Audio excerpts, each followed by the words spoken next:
안녕하세요. 좋은 계절에 성령의 열매 맺는 계절 되시기 바랍니다. 오늘은 이사야서 성경 공부 13번째 시간입니다. 이사야서는 66장으로 되어 있는데 지난번에 공부한 것 잠깐 복습하겠습니다. 신통하리만큼 1장에서 39장까지는 구약 39권과 내용이 통하고 40장부터 66장까지 27장은 신약 27권과 내용이 통한다 했습니다. 물론 중간에 들쭉날쭉 여러 가지 이야기가 있지만은 전체 흐름이 그러하다는 겁니다. 그런데 오늘은 전반부, 전편이라 할까요? 1장에서 39장까지를 이사야서의 전편, 40장에서 66장까지를 후편이라 할 수 있겠는데 성경학자들은 전편, 후편이 저자가 다르다. 다른 사람이 썼다. 그러는데 나는 목회하는 사람이라서 그런지 그렇게 따지면 끝이 없고 하나님의 감동으로 한 사람이 쓰는 시기가 다르다. 저는 그렇게 간단하게 생각을 합니다. 성경을 자꾸 따지다 보면 남는 게 없어요. 이것저것 자꾸 따지다 보면은 분석은 잘 했는데 신앙이 사라져 버려요. 그거는 마치 외과 의사가 수술은 기막히게 했는데 환자가 숨을 안 쉬는 것과 같아요. 그래서 전편에 해당하는 39장까지 사이에 35장까지의 한 단위가 끝나고 36장, 37장, 38장, 39장이 다른 얘기가 들어간 거예요. 요 4장이 딴 얘기가 들어가고 35장에서 40장으로 건너뛰게 돼 있는 거예요. 이사야 35장에서 40장 사이에 4장이 들어간 내용이 히스기야 왕의 이야기예요. 이거는 다른 두 이야기 속에 집어넣은 것과 같아. 그래서 36장, 37장, 38장, 39장이 오늘 공부하는 히스기야 왕의 이야기입니다. 36장 1절 한번 찾겠습니다. 자, 36장 1절. 히스기야 왕 40년에 아까 말씀드렸듯이 느닷없이 히스기야 왕이 이야기가 탁 들어가는 거예요. 그래서 히스기야 왕 14년에 방금 내가 40년에 읽었지요? 이게 다 나이 탓인 게요. 작년만 해도 안 그랬는데 여러분 늙지 말고 사세요. 자, 다시 읽습니다. 히스기야 왕 14년에 아수르 왕 산헤립이 올라와서 유다의 모든 견고한 성을 쳐서 취하니라. 아시리아 산헤립. 이 사람이 골치 아픈 사람이에요. 그 북쪽 이스라엘 집어삼키고 또 남유다도 자꾸 침공해가지고 예루살렘이 본성인데 지방에도 성이 여러 있을 거 아니에요. 한양성이 있으면 부산성, 전주성, 대전성 예를 들어 있을 거 아니야. 지방성을 막 함락시키고 예루살렘으로 밀려오는 거예요. 참 국가적인 재난이죠. 그때 왕이 히스기야라.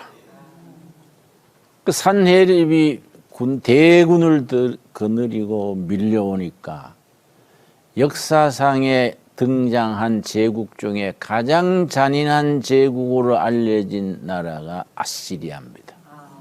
아주 무자비하게 점령지를 사륙하고 포악한 정권이 아시리아인데 그 산헤립이 막 밀고 들어오는 거예요. 그러니까 히스기야는 뭐 유다는 작은 나라지요. 그때 하나님의 사람 선지자가 이사야예요. 그 이사야한테 왕이 사람을 보냈어요. 본래 선지자 혹은 예언자는 왜 세우셨느냐? 본래는 왕이 없었어요. 사사시대는 왕이 없었지 않습니까? 사사시대에서 왕이 세워지는 왕정시대 중간에 사무엘이라는 선지자가 있었습니다. 사무엘 기억하지요? 이 사무엘 시대가 사사시대에서 왕정시대로 넘어가는 전환기 혹은 과도기인데 그때 백성들이 사무엘 선지한테 하나님한테 말씀드려서 왕을 세워주십시오. 우리도 다른 나라처럼 왕을 세워야지 이거 안 되겠습니다. 그러니까 하나님이 왕을 세우는 걸 기뻐하지 않았어요. 왕을 세우면 왕이 너희들을 종처럼 부려먹고 왕이 좋은 왕이면 다행인데 못된 왕이 들어오면 피해가 많다. 그 사무엘이 그랬더니 백성들이 아닙니다. 왕을 세워주십시오. 그래서 이제 왕이 시작됐는데 첫 번째 왕이 사울 왕이에요. 사울 왕이 40년 통치하고 사울 다음에 다윗 왕, 다윗 왕 다음에 솔로몬. 다윗 왕이 죽은 다음에 남북이 갈라진 거예요. 그래서 다윗 왕 그 솔로몬이 다윗 아니지 솔로몬 왕 죽은 뒤에 나라가 분열돼서 솔로몬 왕 아들 르호보암이요. 르호보암. 이 멍청한 아들이라. 예, 읽어보면 지금 김정은이 비슷해요. 왜냐? 너무 강경책을 쓴 거예요. 솔로몬 왕이 죽은 뒤 아들 르호보암이 왕이 턱 돼가지고 세겜이란 곳에서 12지파 대표들이 다 모여가지고 솔로몬 왕이 돌아가셨으니 아들 르호보암으로 왕을 세웁시다. 절차가 있거든요. 절차를 밟으려고 세겜에 다 모였는데 백성들 대표 중에 여로보암이라는 지도자가 있었어요. 여로보암. 완전 제야 세력의 지도자지. 이 사람이 대표들하고 와가지고 르호보암 왕자시여, 솔로몬 시대에 세금이 너무 많았습니다. 그걸 좀 깎아주시고 노동이 너무 많았습니다. 농사 짓는데 1년에 뭐 한 100일, 200일 공사판에 불러내면 농사에 지장이 많습니다. 노동 일수를 줄여주시고 세금을 줄여주시오. 그랬더니 솔로몬 아들 르호보암이 그래 3일간 생각할 테니 3일 뒤에 다시 오라 그랬단 말이에요. 세겜에서. 그래가지고서는 그러겠습니다. 돌아갔는데 르호보암이 아버지 때 모시던 나이 든 신하들을 불렀어. 백성들 대표들이 와가지고 세금을 깎아달라 그러고 노동 일수를 줄여달라 하는데 어떻게 하면 좋을까? 그랬더니 나이 든 사람이 지혜롭지요. 우리나라는 자꾸 노인들 대접을 잘 안 하는 나라예요. 그러면 젊은 사람들이 손해보지요. 노인들이 지혜를 젊은 사람들이 써야 되는데 너무 노인만 많아도 안 되지요. 뭐 장수 무대 만세처럼 노인만 득식을 해서 안 되지요. 그러나 노인들의 지혜를 젊은 사람들이 써먹을 줄 알아야 되지요. 그 노인들이 지혜롭게 가르친 거예요. 왕이시여, 그 받아들여 주십시오. 그러면 전 백성이 평생 왕을 받들 것입니다. 그러고 이제 물러갔어요. 자기 또래 젊은 친구들 또 모아가지고 백성들 대표들이 세금을 깎아달라 하고 노동 일수를 줄여달라 하는데 연세 많은 신하들 물어보니 그 말 들어줘야 모두 잘 받든다 합니다. 자네들 생각은 어떤가? 같은 또래들이에요. 그랬더니 젊은 친구들이 경험이 없으니까 혈기가 있는 거예요. 말도 아닙니다. 그래 하면 왕도 아니네요. 처음부터 세게 나가야 됩니다. 세금을 깎아달라면 더 올린다 그러고 노동이수를 깎아달라면 우리 아버지가 100일 했으면 나는 200일이다. 아버지 세금이 300만 원이면 나는 500만 원이다. 복종하려면 하고 말라면 내가 법으로 다스리겠다. 강경책을 쓰는 거예요. 그렇게 해야 됩니다. 이 젊은 르호보암이 자기 또래 젊은이들 말에 솔고대진 거예요. 3일 뒤에 대표들이 왔지요. 그 지도자가 여로보암이요. 그래, 지난번에 말씀드린 거 어떻게 됐습니까? 그러니까 젊은 친구들 의견대로 말한 거예요. 내가 우리 아버지보다는 훨씬 더 세게 나가겠다. 세금을 더 매기고 노동일수를 더 매기고 훨씬 더 나는 강경하게 하겠다. 내 새끼손가락이 아버지 허리보다 더 굵다. 그게 철없는 거지. 그러니까 북쪽 10지파가 그래요. 잘 묵고 잘 사시오. 10지파가 떨어져 나가버렸어. 그 지도자가 여로보암이요. 그게 북이스라엘이 된 거야. 우리나라 북한처럼. 남쪽에 2지파가 남았어요. 유다지파하고 베냐민지파. 2지파가 남유다가 된 거야. 그래서 르호보암의 어리석은 정치 때문에 남북이 갈라져가 서로 다투고 하다가 북쪽 이스라엘은 아시리아한테 완전히 망해버렸어. 그리고 지금 이야기는 남유다가 또 아시리아 산헤립한테 공격을 받는 거예요. 이때 이제 하나님의 사람 이사야 예언자가 등장하는데 예언자를 하기도 하고 선지자를 하기도 하지요. 그런데 왜 하나님께서 선지자 제도를 왜 두셨느냐? 하나님은 왕 세우는 것을 기뻐하지 않으셨는데 백성들이 자꾸 요구하니까 왕을 세우면서 왕을 보충하고 견제하는 역할로 선지자를 세운 거예요.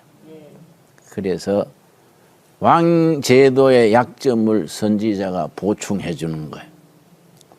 왕이 잘못하면 하나님의 이름으로 꾸짖고 책망하고 충고하고 요즘 잘 쓰는 말로 컨설팅도 하고. 제사장은 백성을 대표해서 하나님께 아뢰는 직책이 제사장이야. 제사장은 그래서 승계가 되지. 아버지가 제사장이면 아들도 제사장. 왕도 아버지가 왕이면 아들이 왕이지요. 그런데 선지자 혹은 예언자는 아니에요. 하나님이 그때그때 임명하는 거예요. 하나님이. 선지자는 하나님의 뜻을 받들어서 하나님의 뜻을 백성들에게 왕에게 선포하는 거예요. 그러니까 하나님 직속이지. 이거는 승계가 안 돼요. 하나님이 그때그때 불러내서 쓰시는 겁니다. 근데 출신도 가지각색이요. 아모스 들었지요? 저 국경집에서 조그마한 무화과 가수원 하던 사람이요. 농사꾼 아모스. 그런데 지금 등장하는 이사야는 왕족이에요. 왕족. 왕족 출신이니까 국제 정세에 밝고 문장도 수려하고 아주 왕들도 이사야의 말을 아주 경청을 했지요. 그래서 히스기야가 산헤립이 쳐들어와 가지고 지방성은 허물어뜨리고 예루살렘으로 확 포위하고 들어오니까 나라가 지금 뭐 바람 앞에 등불이지. 그러니까 이사야에게 사람을 보낸 거예요. 히스기야가. 하나님의 사람 이사야에게 가서 이 나라를 하나님이 좀 건져주시도록 가서 좀 부탁드려라. 그리고 히스기야 왕이 보낸 참모들 셋이 이사야를 찾아갔어요. 찾아가서 이제 자초지종 얘기를 했더니 뭐라고 하느냐. 37장 7절. 37장 7절. 이사야가 히스기야한테 가서 전해라 하고 말하는 것이 37장 7절이요. 보라. 응? 자, 그 앞에 5절에 31장 5절에 그리하여 히스기야 왕의 신하들이 이사야에게 나아가매. 이 말 이해하셨지요? 네. 신하 3명이 이제 이사야 찾아간 거예요. 그 앞에 3명 이름까지 다 나오지만은 우리가 그 사람들 이름까지 알 거 없잖아요. 응? 3명이 찾아가서 히스기야 왕께서 지금 다급한지라 우리를 보냈습니다. 하나님의 구원의 손길을 좀 베풀어 주시도록 하나님의 사람 선지자니까 우리를 보냈습니다. 그랬더니 7절이 나오는 거예요. 7절. 보라. 내가 영을 그의 속에 두리니 그는 산헤립이요. 이 산헤립이 오만방자하게 그 앞에 절에 나오는데 36장 중반부터 37장까지 너희들이 뭐 여호와 하나님 믿는다고 그런 지푸라기 같은 신 믿지 말고 항복하든지 망하든지 선택해라. 여호와가 무슨 그런 신 믿느니 성문을 열고 항복하라. 아니면 내가 여차 없이 뭉개버린다. 이런 식으로. 근데 뭐 하나님의 사람 이사야가 말하는 거예요. 보라 내가 영을 그의 속에 두리니 그가 소문을 듣고 그의 고국으로 돌아갈 것이며 또 내가 그를 그의 고국에서 칼에 죽게 하리라 하셨느니라 하니라. 생각지도 않는 말을 이사야가 딱 선포하는 거야. 걱정하지 마라. 하나님의 영을 산헤립한테 내가 심어주어서 산헤립 적장이 고국의 소문 듣고 하루아침에 허둥지둥 물러갈 것이다. 그리고 고국에 가서 칼에 맞아 죽을 것이다. 아니나 다를까 어느 날 자고 나니 예루살렘 성을 포위했던 아시리아 군대가 하루아침에 사라져버린 거예요. 아마 본국에서 쿠데타 위험이 있다든지 뭐 그런 어려운 사정을 들었던 것 같아. 자기가 먼저 살아야 되니까 뭐 데리고 후퇴해버린 거예요. 그래 하루쯤 해방이 된 거지.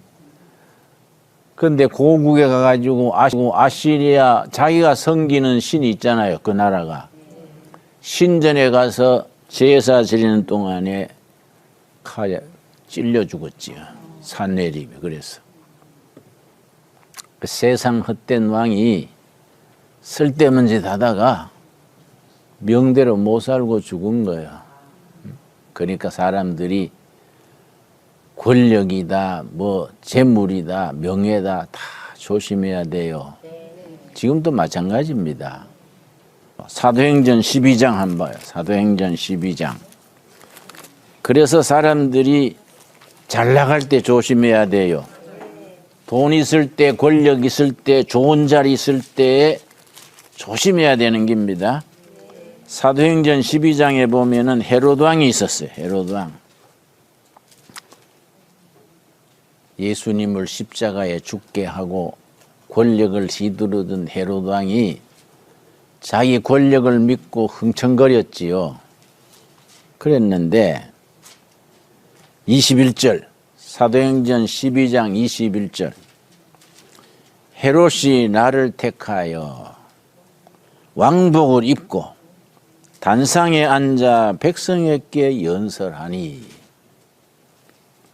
22절 백성들이 크게 부르되 이것은 신의 소리요 사람의 소리가 아니라 하거늘 와 하나님이다 신이다 사람이 저렇게 큰 소리로 우렁차게 할 수 있냐 그래가지고 백성들이 막 하나님처럼 떠받든 거예요. 그런데 23절이 끝내버리는 거지. 하나님께서 단숨에 끝내버리는 거예요. 그러니까 권력자든 재벌이든 하나님 무서운 줄 알아야지 지 잘난 척 하면 큰일 나는 거지요. 23절 뭐라 그랬습니까? 헤롯이 영광을 하나님께로 돌리지 아니하므로 주의 사자가 곧 친히 벌레에게 먹혀 죽으니라. 이 말씀 참 표현이 기막혀요. 하나님이 안 보고 저기 저 친구가 저거 하나님 될라 하네? 벌레 먹어 죽으니라. 세상에 벌레가 얼마나 많아요. 폐병, 아메바, 온갖 벌레가 깔린 게 벌레 아니요. 하나님께서 벌레한테 먹어버려 끝나버린 거예요. 그 사도행전 12장 23절이 세상 권력자, 세상 부자들은 이 말을 새겨들어야지요. 하나님이 치시니까 벌레 먹어 죽으니라. 그러니까 북한의 권력자 김정은이 35살이거든. 그런데 나이는 키는 내보다 2cm 커요. 내가 166인데 그건 168이에요. 그런데 2cm 더 큰데 나는 체중이 지금 65kg인데 그 친구는 132kg야. 그 내보다 2배가 조심해야지, 그죠? 그 하나님 무서운 줄 모르고 북한 수용소가 20군데 18만 명이 수용돼 있는데 3분의 1이 교인들이라 그래요. 성경 본다고 수용소 넣는 거예요. 전도하면은 수용소 넣는 거예요. 사형시키고. 그런데 그 젊은 사람이 30대에 132kg 나가면 6년 전에 그 친구 권력 잡을 때 90kg랬어. 해마다 키로수가 늘어가 지금 130kg 넘으니 하나님의 두려움 할 줄 알아야 돼, 하나님을. 구약 성경이 우리에게 주시는 교훈이 이런 깊이가 있는 거예요. 산헤립이 뭐 큰 소리 치고 너희들이 여호와 하나님 섬긴다고? 그런 지푸라기 같은 신 믿느냐? 나한테 굴복해서 살 길을 찾아라 해서 왔는데 본국에서 풍문에 들리는 소리 듣고 허겁지겁 갔는데 신전에 가서 제사 지내다가 맞아 죽은 거예요. 지금 그 얘기야. 그 히스기야 때 얘기입니다. 그런데 38장 그 히스기야가 병이 들었어요. 히스기야가 참 구약 성경 읽을 때에 성경의 그 시대의 이야기, 그 시대의 여러 가지 문화사적인 같이 읽으면 흥미진진해요. 성경만 읽으면 좀 좁아요. 그 시대의 역사 다 살펴서 읽으면 재미가 무궁무진하지요. 38장 1절 그때에 히스기야가 병들어 죽게 되니 아모스의 아들 선지자 이사야가 나아가 그에게 이르되 여호와께서 이같이 말씀하시기를 너는 너 집에 유언하라. 너가 죽고 살지 못하리라 하셨나이다. 그 귀중한 히스기야가 훌륭한 왕입니다. 다윗 왕 이래로 훌륭한 왕이야. 국민들이 존경하고 사심 없고 모든 우상들은 다 파헤쳐버리고 하나님 잘 섬기는 왕인데 병이 들었어.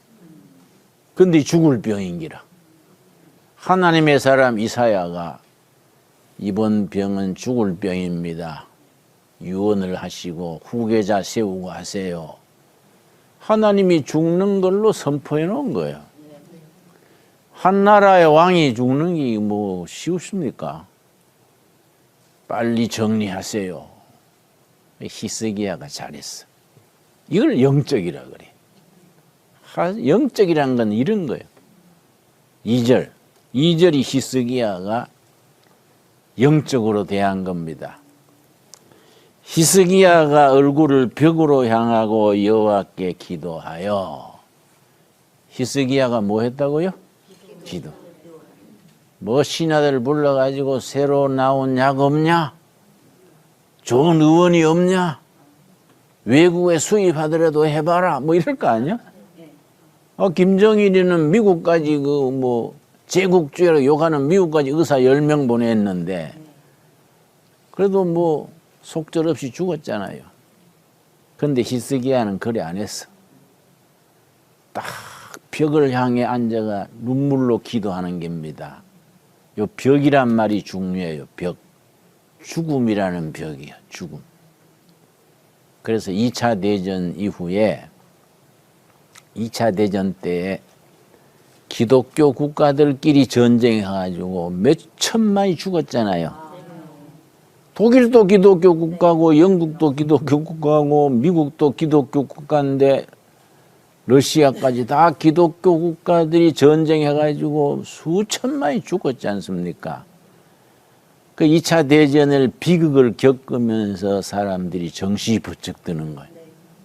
야, 이거 우리가 하나님 없이 산다고 생각한 게 잘못이다.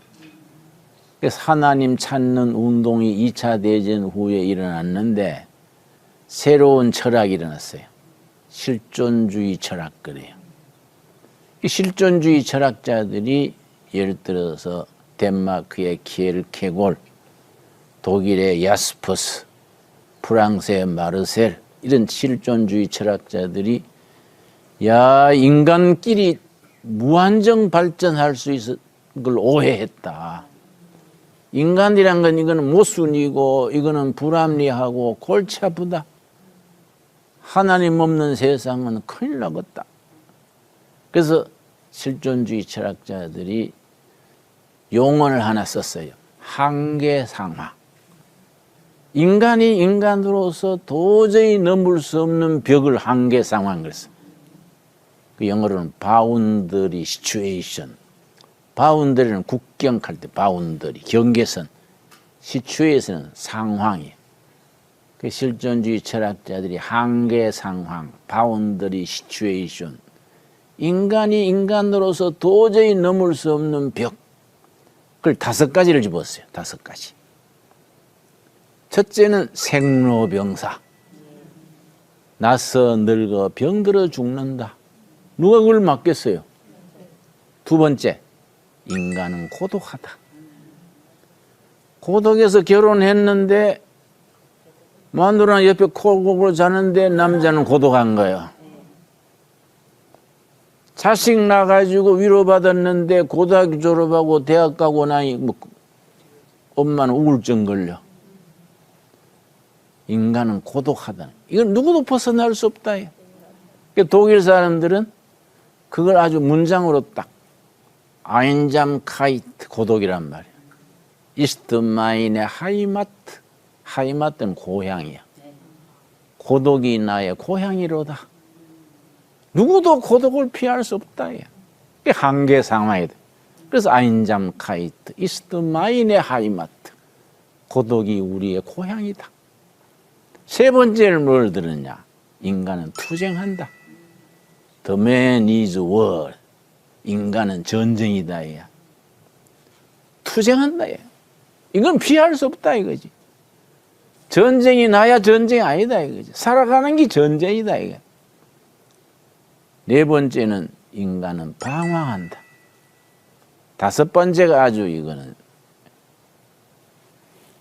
중요하지요. 인간은 죄를 짓는다. 인간은 숨 쉬고 사는 한 죄 짓는다.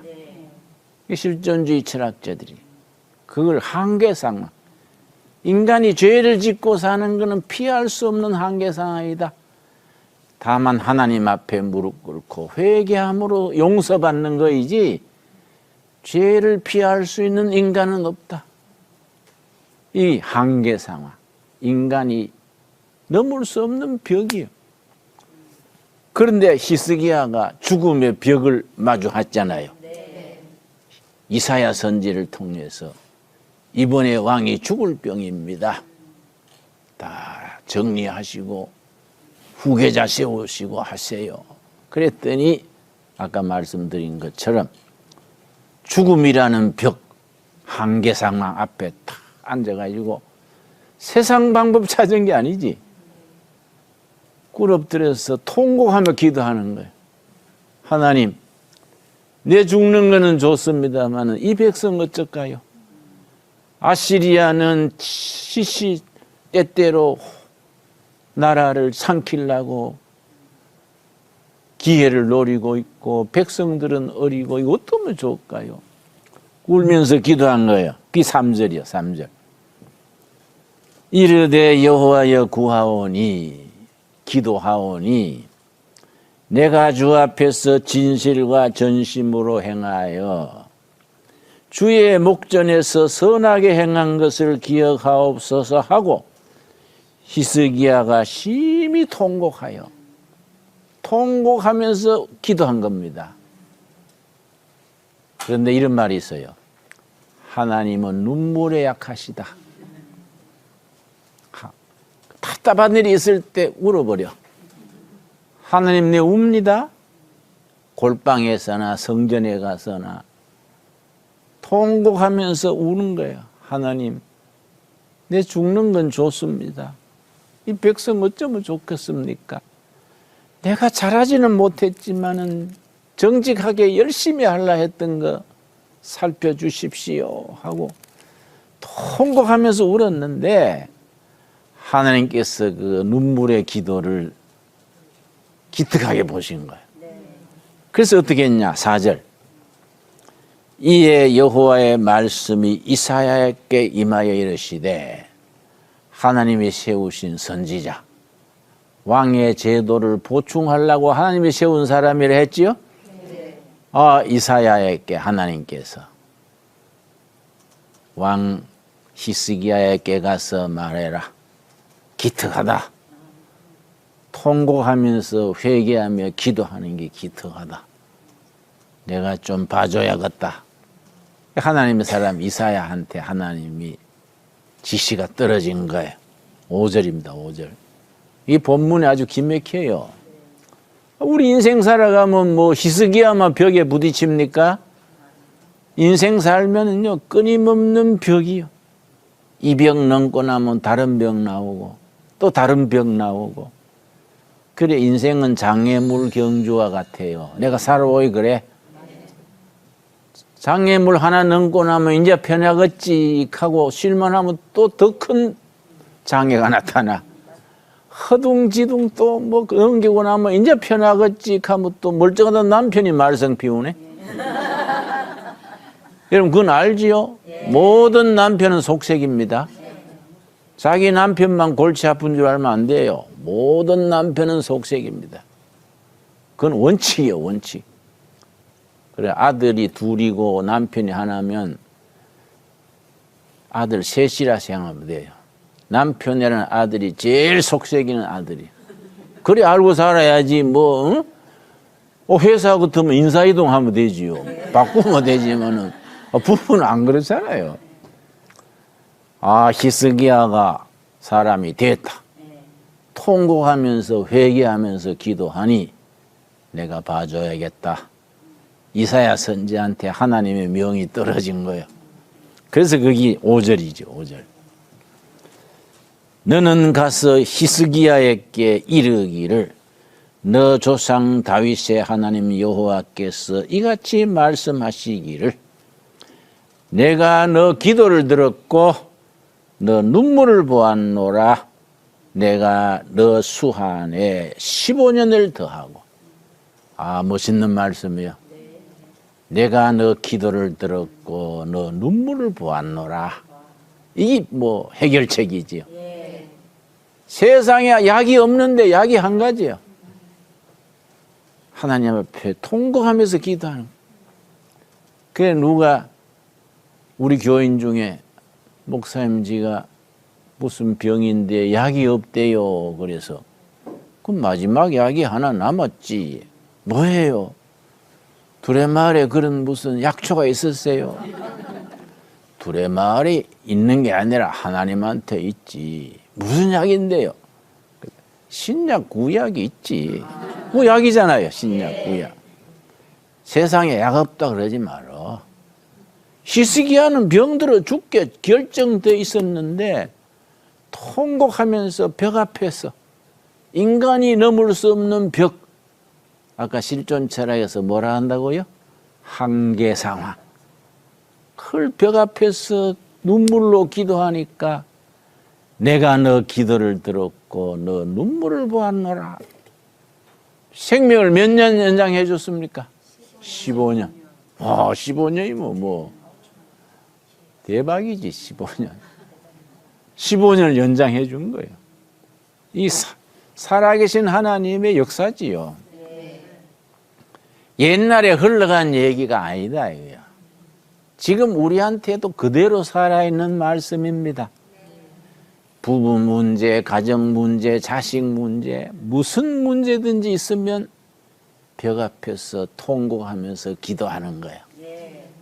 그러면 이사야 선지를 통해서 히스기야에게 베푸신 은혜, 내가 너 기도를 들었고 너 눈물을 보았노라. 하나님 응답하시는 거예요. 15년을 더 연장해 주었다. 그런데 뒤처리가 간단해요. 그걸 전달해주고 이사야가 가가지고 히스기야한테 그렇게 하고서는 무화과 열매를 가져와라. 그 무화과 열매가 치료하는 힘이 있어요. 이 몸에 고름 빼내는 힘이 있어. 옛날 우리 조고약을 아시? 조고약 어릴 때 종기에 이거 뿌리 내리는 고름 나는데 무화과 열매를 잘 익은 무화과를 갖다 붙인 거예요. 간단하잖아요. 아, 붙였더니 무화과 열매가 그 악성 종기 같아요. 싹 빨아내가 나서 버리는 거예요.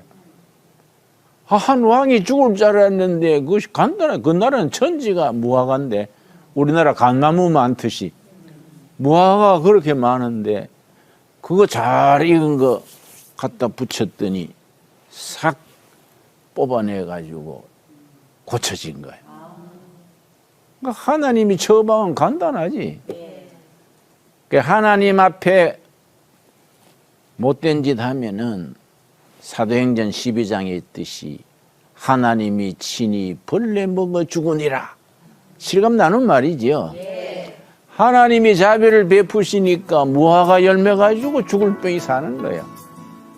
우리는 인생사노라면은 이런 벽, 저런 벽, 이런 시련, 저런 시련 있을지라도 그때마다 허둥지둥하지 말고 벽 앞에서 히스기야처럼 기도로 응답받는 우리가 될 수 있기 바랍니다. 오늘 여기까지. 감사합니다.